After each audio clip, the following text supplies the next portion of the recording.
Hello, good evening. Well, it's one of those days when I'd love to be in two places at the same time, and here on Rugby Special, you just about can be. Well, what a double bill, with both cup finals. In England, the John Player Cup final. In Wales, the Schweppes Welsh Challenge Cup final. Highlights of both matches in our programme today.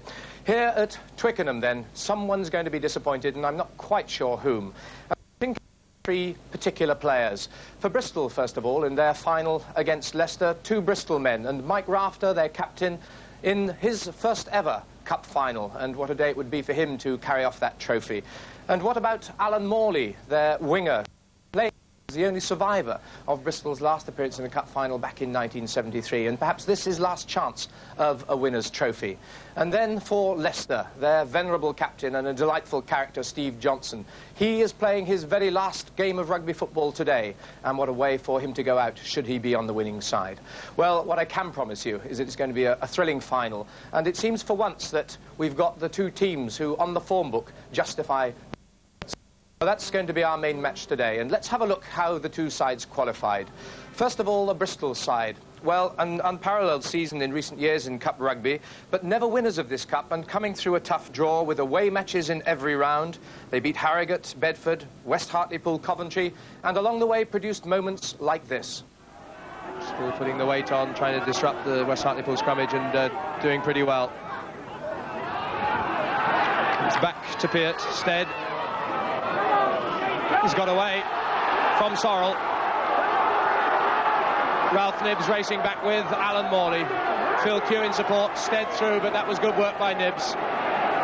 Still Nibbs, clean through the West Hartlepool pack. This young Bristol centre has support from Alf Troughton. Troughton out to John Carr.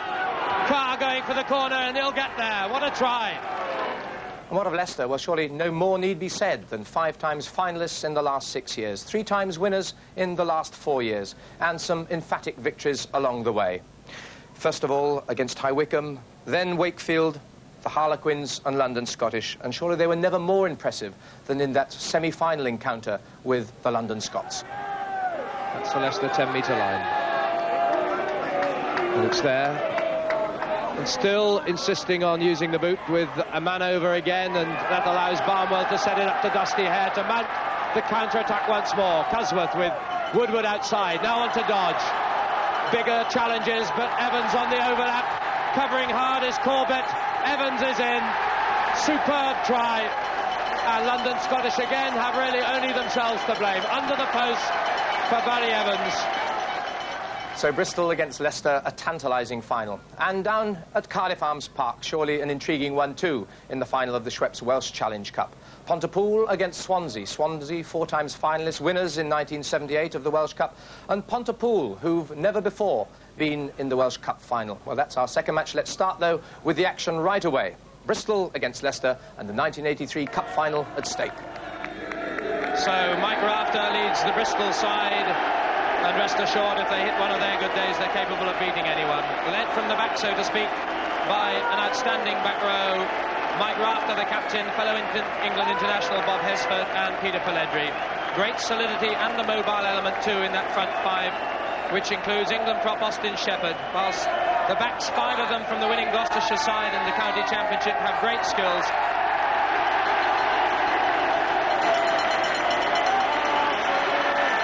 And what a roar for Leicester. Steve Johnson leading them in his last game of rugby. Favourites to win, and not surprising when you look down their side. For a start, 9 of them have a total of 29 cup final appearances between them. Steve Johnson's one of 5 players in his 5th John Player Cup final. Dodge, Wheeler, Redfern and Barnwell the others. 5 full England internationals this season. Both centres, Woodward, of course, off on the Lions trip. Both half-backs, including the new cap, Nick Youngs.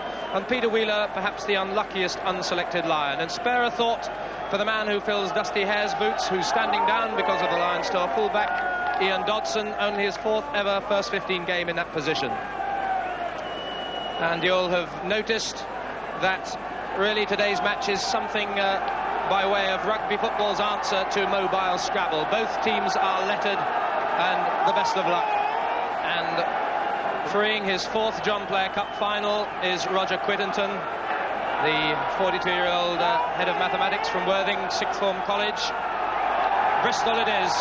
to start the 1983 Cup final through Stuart Barnes. And there's his opposite number, Les Cusworth. Well, Bill, perfect conditions. Bill Beaumont alongside me.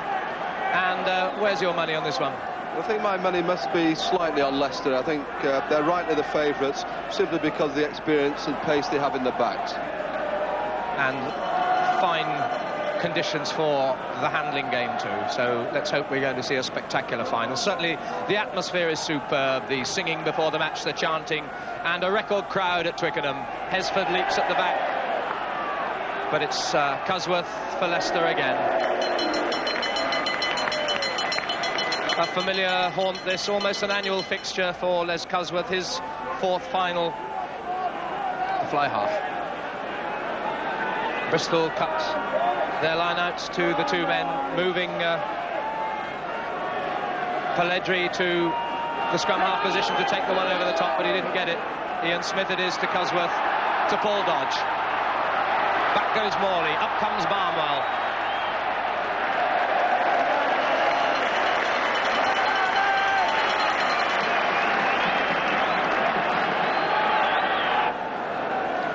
Tim Barnwell, who you may recall played in a cup final back in 1974 when with the Coventry club.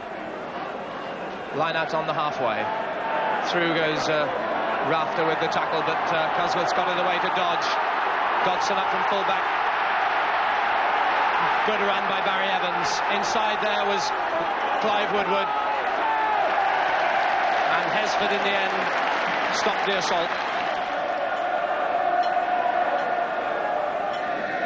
So it's Leicester's throw. Shepherd and Pomfrey, and Hesford coming back at the back, but it's taken in fact by Young's running round over the top. Dodge is caught midfield. The Tigers setting it up, and Bristol are offside. Austin Shepherd was the man that got the finger pointed at him, and so it's Les Cusworth to attempt the first kick at goal in the match. Of course, no Dusty Hare, who's in the crowd but standing down with the Lions tour imminent. And so Cusworth takes over. Les Cusworth then. 4 minutes played of the first half. Well,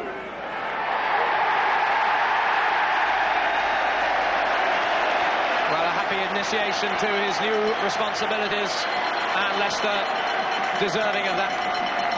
Yes, I think Dusty Hare would have been proud of that one. It sails straight between. And an interesting point there that Les went straight up to get the ball immediately. He must be fancying his chances.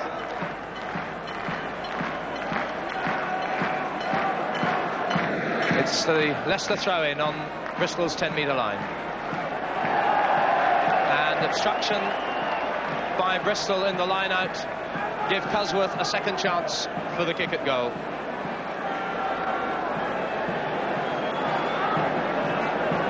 I think what we've seen in recent seasons with the Bristol side is perhaps a problem area may have been second row, but now they've plenty of strength in depth with Gillingham and Fowkes-Arnold and Jackson and Joyce to choose from, and causing some problems for Bristol in the line-out, allowing a chance for Les Cusworth to make it a 6-point lead. Well, quick thinking, the ball went in, started his run up, so he decided to play it, and that's perfectly legal. Through to Steve Redfern. It could work out to Dean Richards, Johnson, but they'll come back. The whistle's already gone. And the referee's whistle had already gone for a penalty to Leicester, would you believe? The move continued to produce a Steve Johnson try, but that will be disallowed. It's one of those difficult things. A referee has to make an instant decision. And Bristol were offside, and the play continued. And although Johnson went over the goal line, and that would have been a famous try in his last game, they come back for the penalty. In fact, thinking back, it may well have been an obstruction. I can't quite envisage that Bristol were offside. It may well have been obstruction. The end result, a penalty. Cusworth to take it. Bit of hesitation on the part of touch judge Tony Trigg, but the 3 points is given. And 13.5 minutes gone. Leicester 6 points to the good. Well, I don't really know what the penalty offence was for, but I think Roger Quinton had rightly made up his mind. It's a penalty offence, and OK that Leicester skipper Johnson was going to score, but if Bristol had intercepted and run the length of the field, then the Leicester supporters would have been too happy there. So the referee has to make an instant decision, and in that case, it was a penalty. So a 3-point reward, and Bristol with problems already. And for the second time, an all-important little error that allows the initiative to swing back to the opposition side. The ball out on the full, so it's Leicester's put in once more. And as Bill Beaumont has said, the Tigers really looking confident. But no sooner said than Bristol get a penalty. The scrummage collapsed. And Stuart Barnes is going to attempt the penalty goal from the halfway line.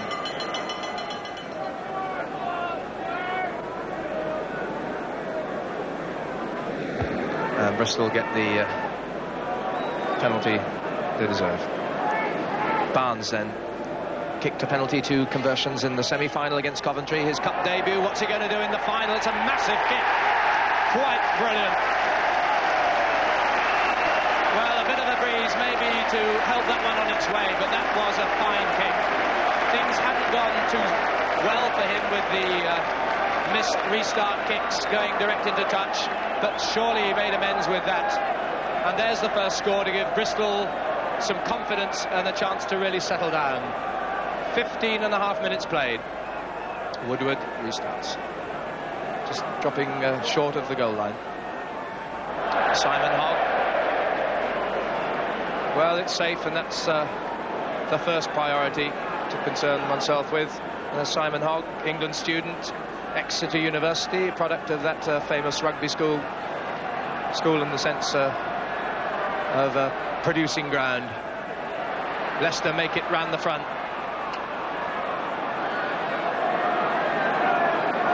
Youngs digs it out. This is Cusworth, but finds Woodward. Dropping on Duggan, the Bristol full-back, and flipped up by Smith to Barnwell. Cusworth. No way there past Kevin Bagheera. But they have it again. Youngs. Nice pivot. Woodward. Dodge. It's Johnson. Will he get his try after all? He's given it to Evans. Brilliant support work. That's the hallmark of the Leicester play over the last 4 or 5 years. The way that they have the ability to retain the ball in the tackle. Even Les Cusworth, who's hardly the biggest guy on the field, was bottled up by Kevin Bagheera, yet he still managed to get the ball back. And then they just keep running on and supporting well.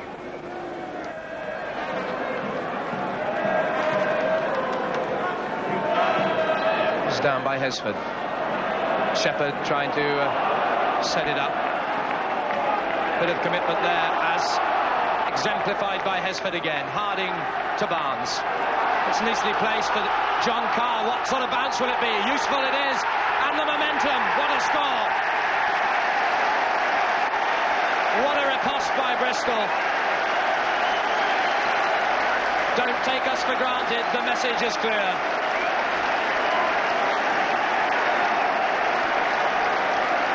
Well, what a first 20 minutes. 10 points to 7. The margin is cut to that, and it was a lovely retaliation by Bristol. I'll never forget that driving run by Bob Hesford after the forwards had looked so committed. And then the ball sped along. The floated ball through was perfectly judged by Stuart Barnes, who saw the Leicester backs drawn in a little, and that allowed John Carr to get a bit of leeway. The ball popped up nicely for him, and with that momentum, no one was going to stop him. So Stuart Barnes could bring Bristol within a point.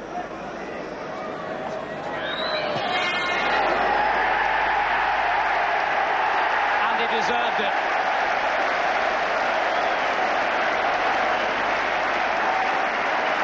So 10 points to 9, and Bristol have given their response. And only a quarter of the match gone, and surely 20 minutes of the best cup final action we've had in the history of the competition. So Leicester get the advantage of the put in again. 23-year-old Nick Young's another debutant finalist. In front of the Bristol post still. The scrummage drops. But the referee giving a free kick for the put in not straight enough. As Corky Harding, the Bristol scrum half, to Barnes. Will it carry? It's taken by Evans to Dodson. Not as far forward as he'd have liked. Still got there first, but then away goes Alf Troughton. Troughton called back though. It's a penalty. A penalty to Leicester. Cusworth then with 2 penalties already. Taking his time, setting this attempt up from about 5 metres in from touch. And what a lovely spring afternoon. Just a bit of breeze. Well, there's always a Twickenham swirl, isn't there? Bit of breeze to cope with, but quite a still day inside the stadium. About 40 metres. Straightened. Yes, it made it. Well, there's a man who knows Twickenham, and he knew how to deal with it. It looked as though that was going to be pulled across in front of the post the way it was going, but Les Cusworth knew a bit better, and it seemed to hang and straighten and just made the crossbar. 4 points the lead. Cusworth, his hat-trick of penalties. Nick Young's then, just outside Leicester's 22. Fluid game it's been. Richards was the link man. Now dodge. Barnwell's come in the line. Oh, that's allowed. Evans, the breakdown, and Carr's through. Will he get the bounce again? Look, it's happened twice. They're level.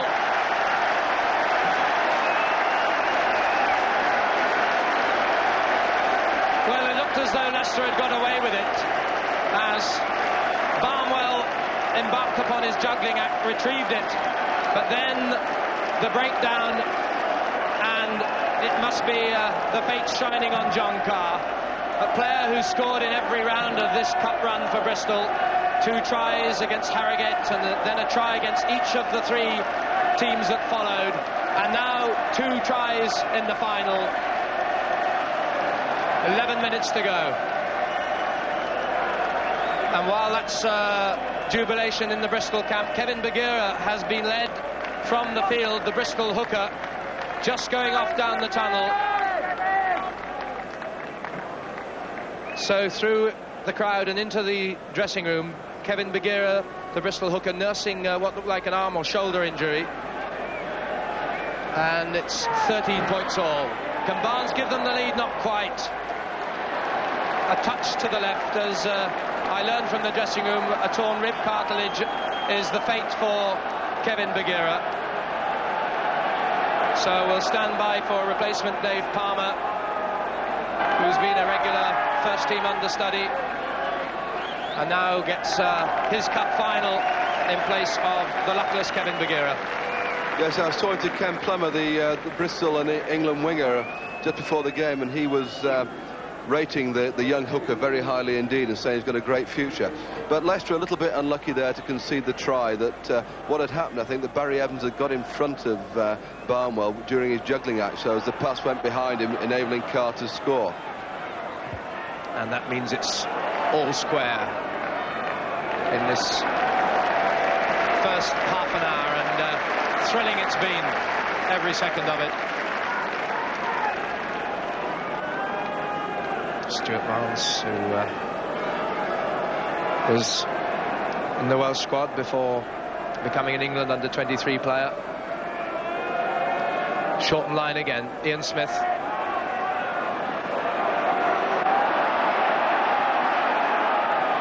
It's good work by Dean Richards. Youngs to Cusworth. Nice pick-up by Morley.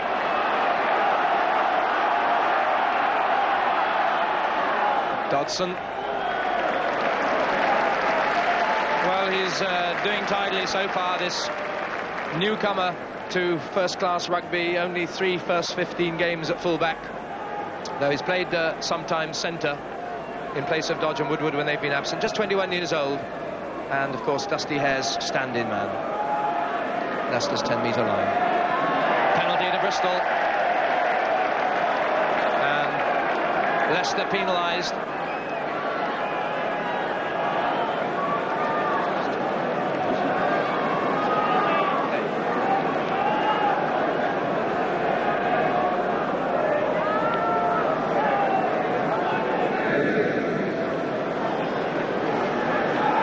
From the 10-metre line, again well struck.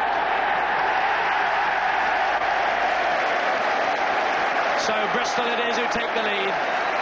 Stuart Barnes, whose kicking has been so instrumental in his selection for this cup final, adds a penalty to his previous penalty conversion, and Bristol lead just over 7 minutes of this half to go. Youngs, good tackle by Barnes. That's Hesford there first. Harding trying to get it away, but it's Wheeler did good work. Youngs, Cusworth, Woodward. Up there is Dodson. The switch to Barnwell. Head first, I'm afraid, and to Dave Palmer. Barnwell. That was a nasty collision as Barnwell ducked. And that's a nasty moment, an awful clash. And that is a very sad end to Tim Barnwell's 5th cup final, and a great favourite with Leicester and with the rugby crowds who've seen some of his brilliant touches yet again this season. Always a spark to enliven a game and set many a brilliant counter-attack in motion. Tim Barnwell, and well, let's hope no more serious damage than a very sore head and a splitting headache, but poor lad, he doesn't look too great.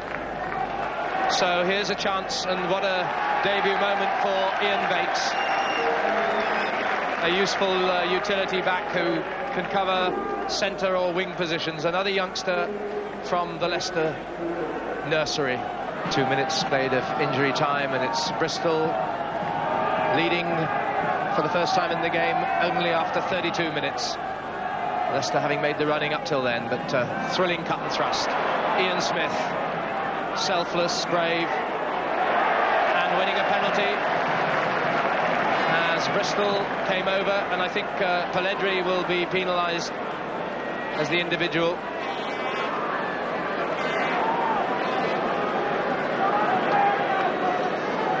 So here's a chance for Cusworth to pull back 3 points that would put the teams level again.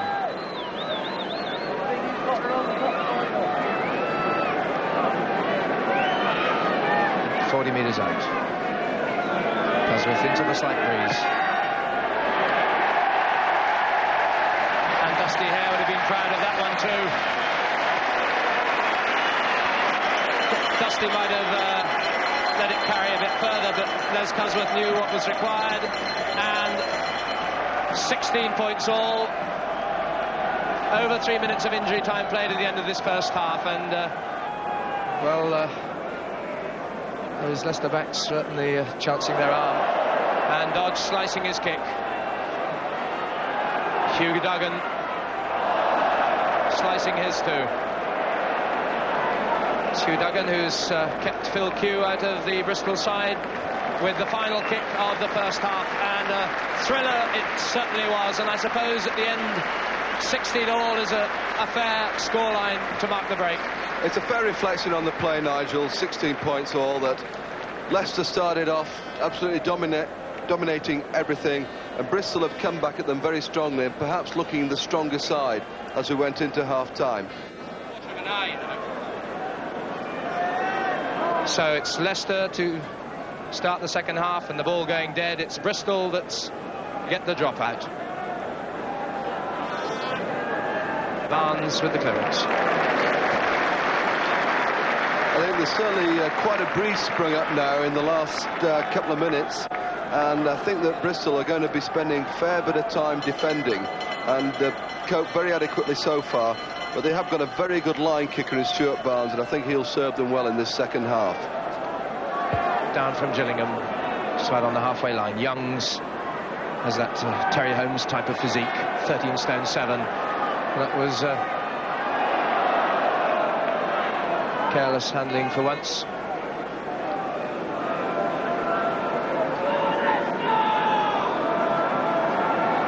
Just inside the Bristol half. Harding rather floated that one to Barnes, but it's Nibbs now. Player of great promise.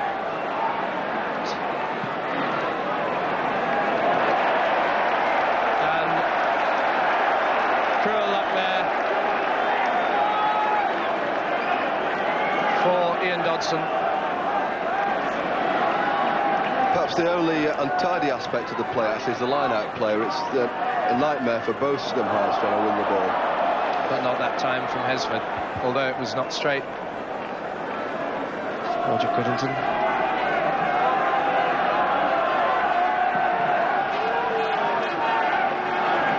Youngs. Well, he was there for the taking as Harding came through. And Harding was certainly pulled back then by Gillingham, but the referee, I think, maybe playing Bristol advantage. Barnes tackled, Morley feeds up to Hesford, to Hogg. Drops it across to Duggan. John Carr. And what good advantage this has proved to be. Taken on by Hogg. Hogg all the way. What a try.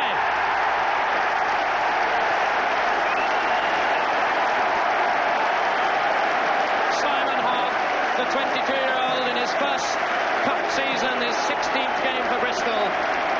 One of the memorable tries of a John Clare Cup final ever. 10 minutes of the second half played, and just as I was saying, the crowd will be expecting another score. It was Bristol that produced it.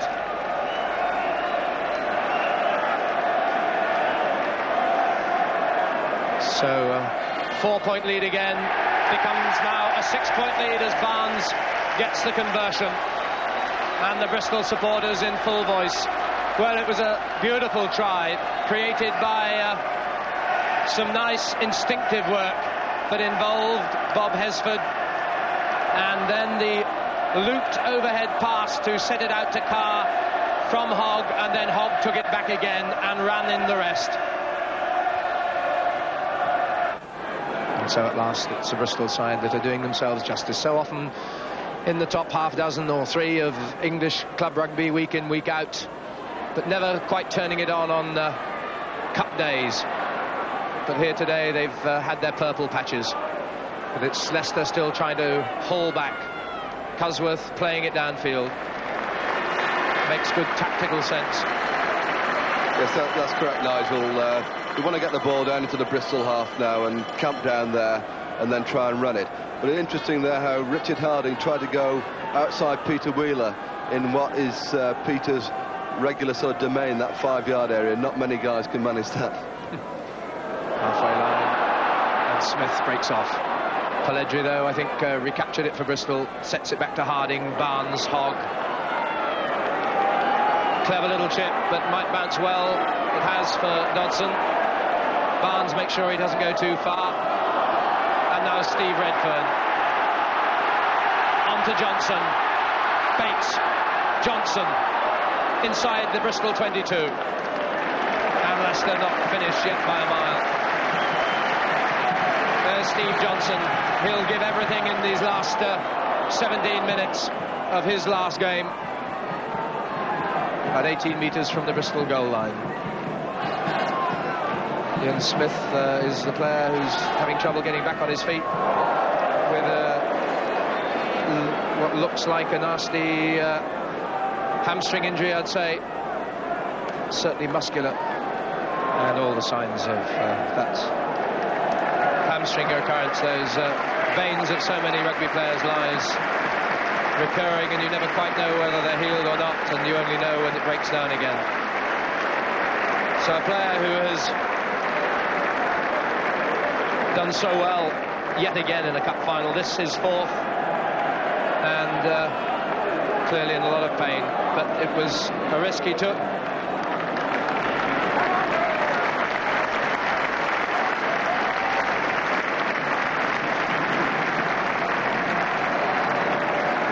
Determined. Already having led Gloucestershire to the Thorny MI county final victory. And there he goes, to Hesford, to Pelledri, the three of them, key figures in this success, if that's what it's to be. Nibs. There's a touch of that class. That's budding. The link was Hogmow onto Morley. Pelledri, look at him, up in support again, twice in that move. But the pass breaks down just outside the Leicester 22. But Bristol forward, set it back once more. Harding, Morley, inside to Hogg, Pelledri, Harding for the corner. Great cover, defence by Dodson. A tackle or a try, that was the decision, and Dodson did it.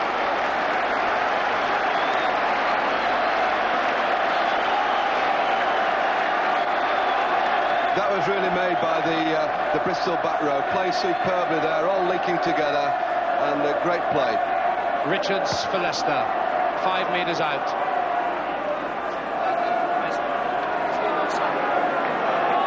And remember, Bristol still without a replacement yet for Leicester, without a replacement yet for Ian Smith. And bravely, Ian Smith looks to have made quite a remarkable recovery. Well, he's not running freely, and I wonder if he'll last the end of the game. Clearly determined that he's fit enough to carry on. The possibility, I suppose, that it might have been severe cramp rather than the hamstring recurrence. But a vital scrummage for which he's needed. Bristol on the Leicester line. The ball loose. Rafter, Morley, the cover there. Taken on by Hesford, but still held up a metre out.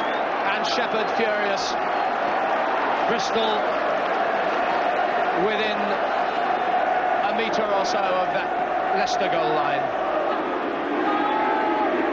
So that's the position on Bristol's pudding.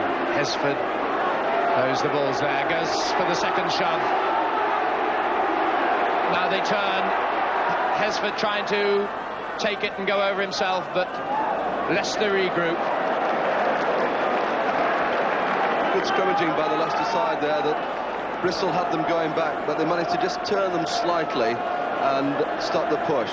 But they've got to face another potential 8-man push now, with Bristol only a yard from the Leicester line. Another tantalising moment.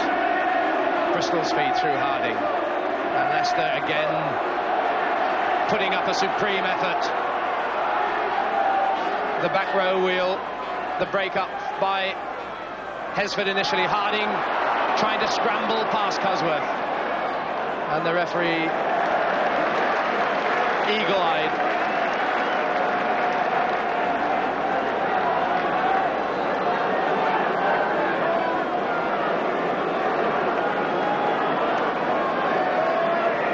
Tight situations at such as Peter Wheeler they know all about. International level, club level, the man of course who captained Leicester to 3 successive John Player Cup triumphs, and bound in there with the Redfern brothers, Steve the elder on the left and Stuart on the right as we look at them. And the excitement, the uncertainty of this cup final with 10 minutes to go. Nip and tuck it's been from the start. This time Bristol get the better shove, but Leicester still have possession through the wheel. Dean Richards picks up. Harding gets it for Bristol. Morley, Hesford. Bob Hesford's deserved it. And that could be the decisive try. Bristol supporters jubilant. The pressure told in the end. The 4th scrummage it was that Leicester had to weather, and then Harding it was that broke off. The support was there, and Morley was able to find the link to Bob Hesford for the try that might determine the outcome now. A clear 10-point lead, and just about 8 minutes to go. Brilliant from Barnes. 28 16 and 7.5 minutes to go. Bristol on top. If ever a man deserved a try for his display this afternoon, it's Bob Hesford. But really, Leicester can only blame themselves because they got themselves into that situation on their own line. They secured good ball a couple of times, yet tried to roll them all off. And Bristol were able to pick up the loose ball. And especially Pelledri did remarkably well there to set the try up. And it waits there tantalisingly, and diplomatically you'll see the twin colours of both teams bedeck it, and surely they deserve it, win or lose. Oh, what a double triumph this now looks like being for 11 members of the Bristol side who were also in the Gloucestershire County victory. But Leicester still with other ideas. 2 dummies by Cusworth. Through to Dodson, and now Barry Evans. But the adrenaline flowing in Bristol colours. But here's a chance set up from the 2 centres. It's Woodward. Bates just a metre or so out. Morley with the pickup. The tackle came incidentally from Ralph Knibbs on the line. Leicester through to the try line, but given a penalty instead. Well, it's a 12-point deficit, and Leicester opting therefore to run this penalty. The run round on Wheeler. Gillingham. Smith.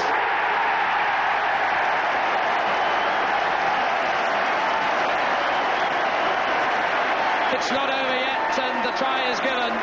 Steve Johnson was the man that gave the final link. He in turn is the injured player.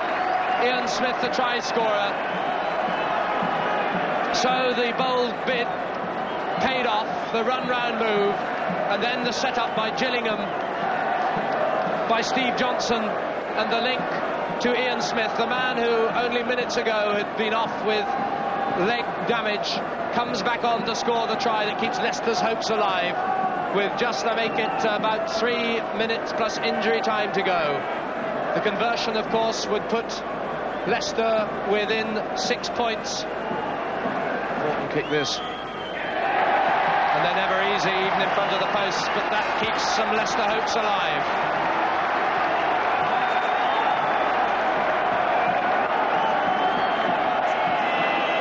Seconds only, counting down. Bristol, moment of triumph awaits them.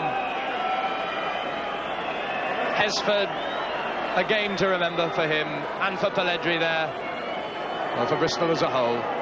Harding, Barnes, the new element, alongside the old campaigners like Morley and Hesford and Rafter. But look, this is Bristol, brave as ever.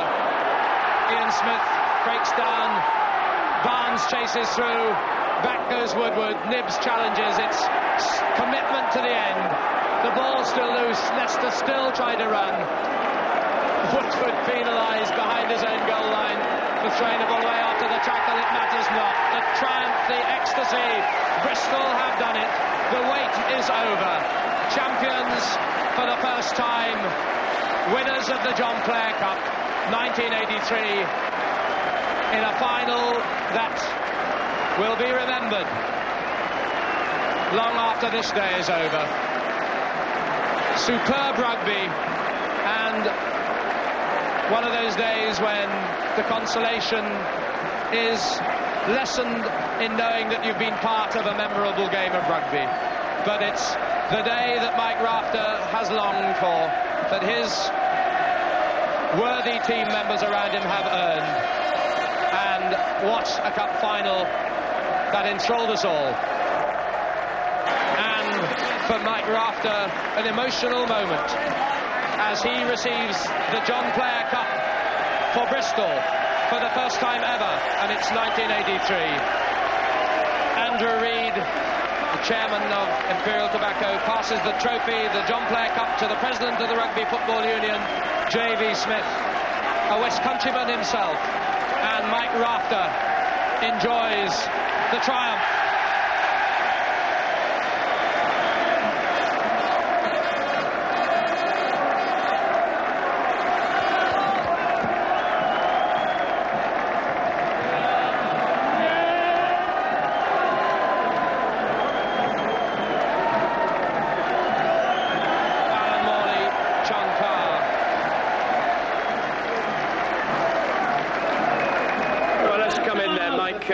Mike, I mean, a long time coming, but my goodness, it was worth it, wasn't it, in the end? Sorry?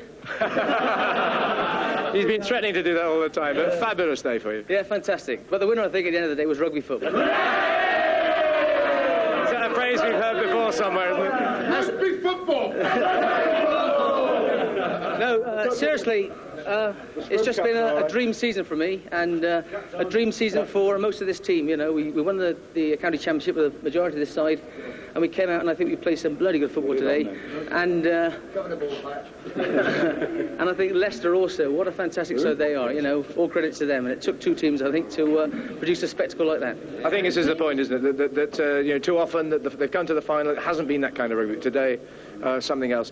What about the couple of tries for this man over here, John Carr? Well,